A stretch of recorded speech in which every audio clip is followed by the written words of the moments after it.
तो दोस्तों बात करें एक फंडामेंटली बेहतरीन हाई ग्रोथ स्टॉक की जो है एफल इंडिया। तो यहाँ पे इनके हमें हमें जो है तो क्वार्टर 3 के नंबर रिलीज़ होते हुए देखने को मिल रहे हैं। तो आज की इस वीडियो में क्वार्टर ऑन क्वार्टर और ईयर ऑन ईयर इनके नंबर्स को जो है तो एनालाइज किया जाएगा। उसके साथ ही कुछ यहाँ पे स्ट्रेटजिक हमें इन्वेस्टमेंट की भी न्यूज़ निकलती हुई सामने में आ रही है, तो उसको भी इस वीडियो में हम कवर करने वाले हैं। सबसे पहले अगर हम बात करें एक स्ट्रेटजिक इन्वेस्टमेंट और स्मार्ट मूव की, तो यूजुअली क्या होता है कि जो बड़ी कंपनियां होती हैं वो अपनी राइवलरी को वहाँ पे जो है तो ख़त्म करने के लिए एक बहुत ही स्मार्ट मूव करती हुई आपको देखने को मिलती हैं। फॉर एग्जांपल के लिए हम अगर बात करें, जैसे एप्पल ने यहाँ पे जैम्प की बात करें तो इसका एक्विजिशन किया था। तो ये कुछ इस तरीके का जो एक्विजिशन होता है वो यहाँ पे एप्पल जैसी कंपनियाँ मार्केट में अपनी मोनोपोली और लीडरशिप को मेंटेन रखने के लिए कुछ ऐसे छोटे छोटे एक्विजिशन करती रहती हैं, छोटी छोटी कंपनियों को एक्वायर करती रहती हैं। इस बार भी यहाँ पे आप देख सकते हैं एपनेक्स्ट, यहाँ पे इसके भी एक्विजिशन की जो है तो डील जो है वो प्रोसेस में चलती हुई हमें देखने को मिलती है। और यहाँ पे इस कंपनी ने अपनी अर्निंग्स के अनाउंसमेंट के साथ साथ यहाँ पे एक और यहाँ पे एक्विजिशन से रिलेटेड अनाउंसमेंट किया है, जिसमें इनका ये कहना है कि 66% जो एपनेक्स्ट का है वो यहाँ पे कंपनी जो है तो एक्वायर कर चुकी है, और जो नेक्स्ट यहाँ पे 28.33% के जो शेयर हैं वो आगे आने वाले 3 से 5 सालों में कंपनी यहाँ पे एक्वायर कर लेगी। अब देखिए क्या होता है कि ये इस तरीके के जो एक्विजिशन है ये दो सिग्नल देते हैं। सबसे पहला सिग्नल कि कंपनी के पास एक अच्छा आपको कैश फ्लो देखने को मिलता है। अगर कंपनी के पास कैश नहीं होगा, कैश रिच नहीं होगी, तो इस तरीके के एक्विजिशन वो करने में असफल हो जाएगी। और दूसरा सबसे इंपॉर्टेंट पॉइंट ये हो जाता है कि कंपनी ऐसे छोटे छोटे एक्विजिशन करके यहाँ पे अपनी जो मोनोपोली है, लीडरशिप है, उसको मेंटेन करने के साथ साथ यहाँ पे उसकी जो अर्निंग विजिबिलिटी है वो काफ़ी ज़्यादा बढ़ जाती है। तो this is a big thumbs up for apple India, और उनके शेयर होल्डर के लिए मेरे हिसाब से ये एक बहुत अच्छी न्यूज़ है।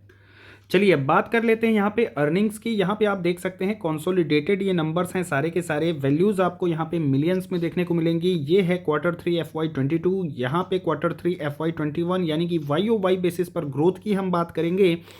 और यहाँ पे क्वार्टर 2 FY22 से कंपेयर करके हम क्वार्टर ऑन क्वार्टर ग्रोथ की भी बात करेंगे। चलिए रेवेन्यू फ्रंट पे बात कर लेते हैं। सबसे पहले आप देखेंगे रेवेन्यू में हमें यहाँ पे 3,394 मिलियन रुपीज़ का जो है तो रेवेन्यू कंपनी ने जनरेट किया है, यानी कि इन करोड्स में बात करें तो 339 करोड़ रुपीज़ का रेवेन्यू हमें देखने को मिलता है।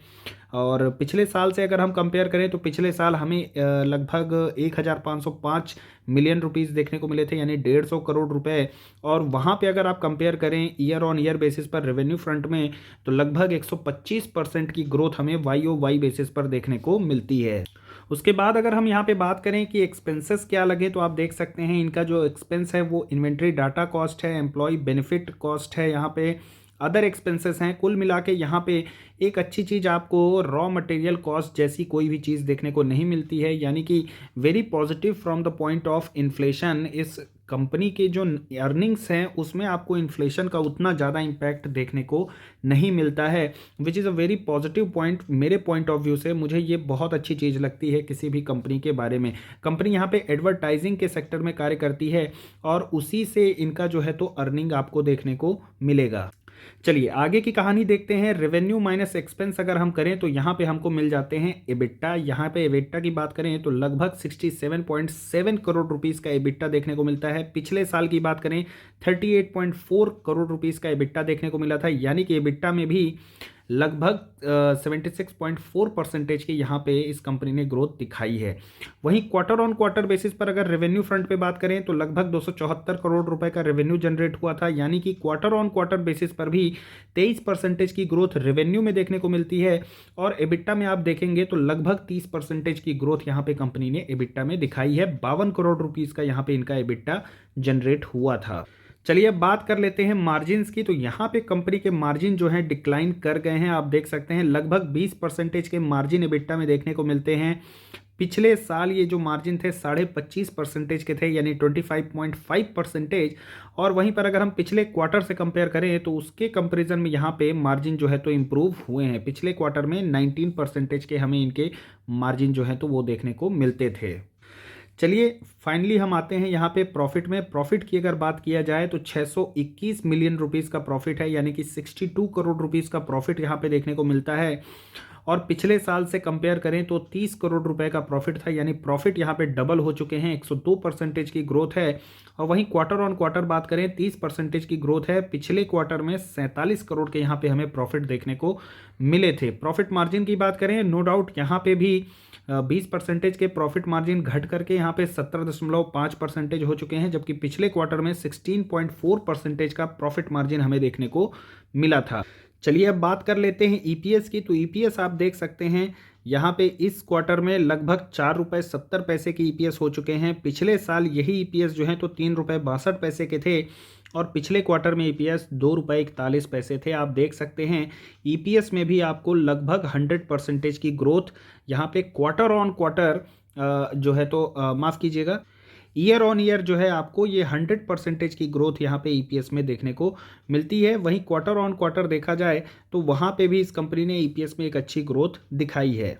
अगर इस फाइनेंशियल ईयर की बात करें तो अब तक हमें 9 मंथ के इनके जो हैं तो फाइनेंशियल रिजल्ट्स अवेलेबल हो चुके हैं। तो उस 9 मंथ के बेसिस पर अगर हम ईयर ऑन ईयर कंपेयर करें तो पिछले 4 सालों में यानी 2019, 2020, 21 और 22 में आप देख सकते हैं रेवेन्यू में लगभग 60% के सीएजीआर से इस कंपनी ने ग्रोथ दिखाई है। एबिटा की अगर हम बात करें 45% सीएजीआर से इस कंपनी का एबिटा जो है वो ग्रो कर रहा है, और प्रॉफिट की बात करें तो 56% से यहाँ पे सीएजीआर से इनके प्रॉफिट जो हैं वो ग्रो कर रहे हैं। वहीं अगर हम यहाँ पे इनके जो क्वार्टरली परफॉर्मेंस के ट्रेंड की बात करें तो आप देख सकते हैं कि इनके जो क्वार्टरली परफॉर्मेंस है वो ही हमें एक अच्छे राइजिंग ट्रेंड में देखने को मिलते हैं। और सीधी सी बात है, जिस तरीके की ग्रोथ यहाँ पे कंपनी ने दिखाई है और कंटिन्यूअसली हमें देखने को मिलती है, यही रीज़न है कि एक हाई पी पर ये जो स्टॉक है हमें ट्रेड करता हुआ देखने को मिलता है। फिलहाल की बात करें इसका पी जो है 124 हमें देखने को मिल रहा है।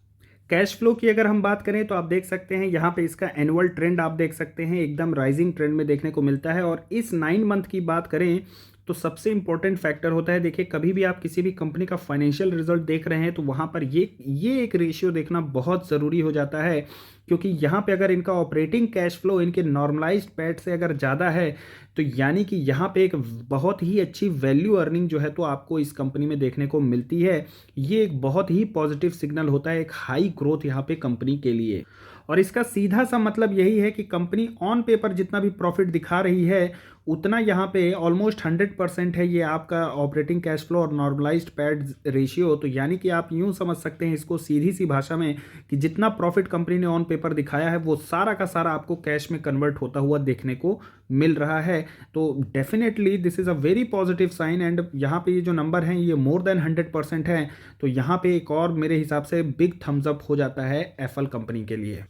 चलिए यहाँ पे अगर हम इनके क्वार्टरली रिजल्ट की बात करें तो आप देखेंगे रेवेन्यू ही यहाँ पे इनके जो है तो क्वार्टरली आपको बढ़ते हुए देखने को मिलेंगे। हर एक क्वार्टर में इन्होंने अपने रेवेन्यू को बीट किया है। नेट इनकम की बात करें, देखिए 18 करोड़ से 26, 26 से 30, 30 से 52, फिर 35, फिर यहाँ पे 47 और अब जाके यहाँ पे 62 करोड़ रुपीज़ यहाँ पे हमें इनका जो नेट इनकम है वो देखने को मिलता है। ईपीएस देखिए आप क्वार्टर ऑन क्वार्टर ही कितने ज़्यादा इंप्रूव कर गए हैं। अगर यहाँ पे हम इनके क्वार्टरली ग्रोथ की बात करें, क्लियरली आप यहाँ पे देख सकते हैं हर एक क्वार्टर में कंपनी जो है यहाँ पे ग्रो करती हुई देखने को मिली है। ऑल्दो यहाँ पे एक डाउनफॉल देखने को मिला था, बट स्टिल वापस से आपको ये जो कंपनी है अपने ही ट्रैक पर हमें देखने को मिलती है। अगर आप यहाँ पे इसके इस बार के रिजल्ट को हर एक पिछले ग्रोथ से अगर कंपेयर करें तो आप देखेंगे यहाँ पे रेवेन्यू फ्रंट में 10%, 48%, 11%, 16%, 75%, चूँकि यहाँ पे एक डिप देखने को मिला था फिर वापस 75% हुआ। और वहीं अगर हम इस क्वार्टर की बात करें तो लगभग 23% की ग्रोथ है। तो मेरे हिसाब से यहाँ पे इन द लाइन अगर ग्रोथ की मामले में अगर हम यहाँ पे बात करें तो ग्रोथ हमें इन द लाइन ही देखने को मिल रही है। कोई डाउनफॉल नहीं है और कोई बहुत ज़्यादा यहाँ पे उछाल आपको रेवेन्यू में नहीं देखने को मिलता है। वहीं अगर हम नेट इनकम की बात करें तो यहाँ पे आप देख सकते हैं 22% की ग्रोथ, 43%, फिर 13%, फिर 90%, फिर एक ड्रॉप आया 38%, फिर 33%। और इस क्वार्टर की अगर हम बात करें, चूंकि यहाँ पे अपडेटेड नहीं है इनका ये नंबर, हो सकता है कल तक में अपडेट हो जाए, लेकिन इस क्वार्टर में 30% की ग्रोथ हमें देखने को मिली है। तो ये ग्रोथ भी मेरे हिसाब से इन द लाइन है जिस तरीके से यहाँ पे इनके नंबर्स हमें देखने को मिले हैं। कोई बहुत ज़्यादा अच्छे नहीं हैं, कोई बहुत ज़्यादा ख़राब भी नहीं है, पर जिस तरीके से ये ग्रोथ चल रही है उसको इस कंपनी ने इस बार के क्वार्टरली रिजल्ट में कंटिन्यू किया है। तो ऑल एंड ऑल अगर हम बात करें तो नंबर डेफिनेटली काफ़ी पॉजिटिव हैं, काफ़ी अच्छे हैं, एक्विजिशन भी काफ़ी अच्छा चल रहा है, कंपनी एकदम फंडामेंटली स्ट्रांग है, डेफिनेटली होल्ड एंड कंटिन्यू वाली कंपनी है। एक दिन की अगर हम रिटर्न की बात करें तो लगभग 2.5% की गिरावट देखने को मिली थी।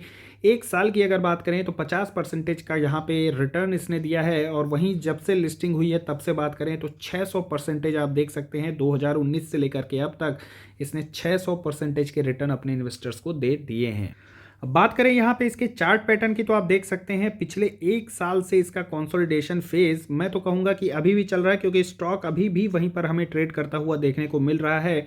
इसके अगर सपोर्ट की बात करें, बहुत ही अच्छा सपोर्ट हमें यहाँ पे 1200 पर देखने को मिलता है। 1200 का बहुत अच्छा सपोर्ट है।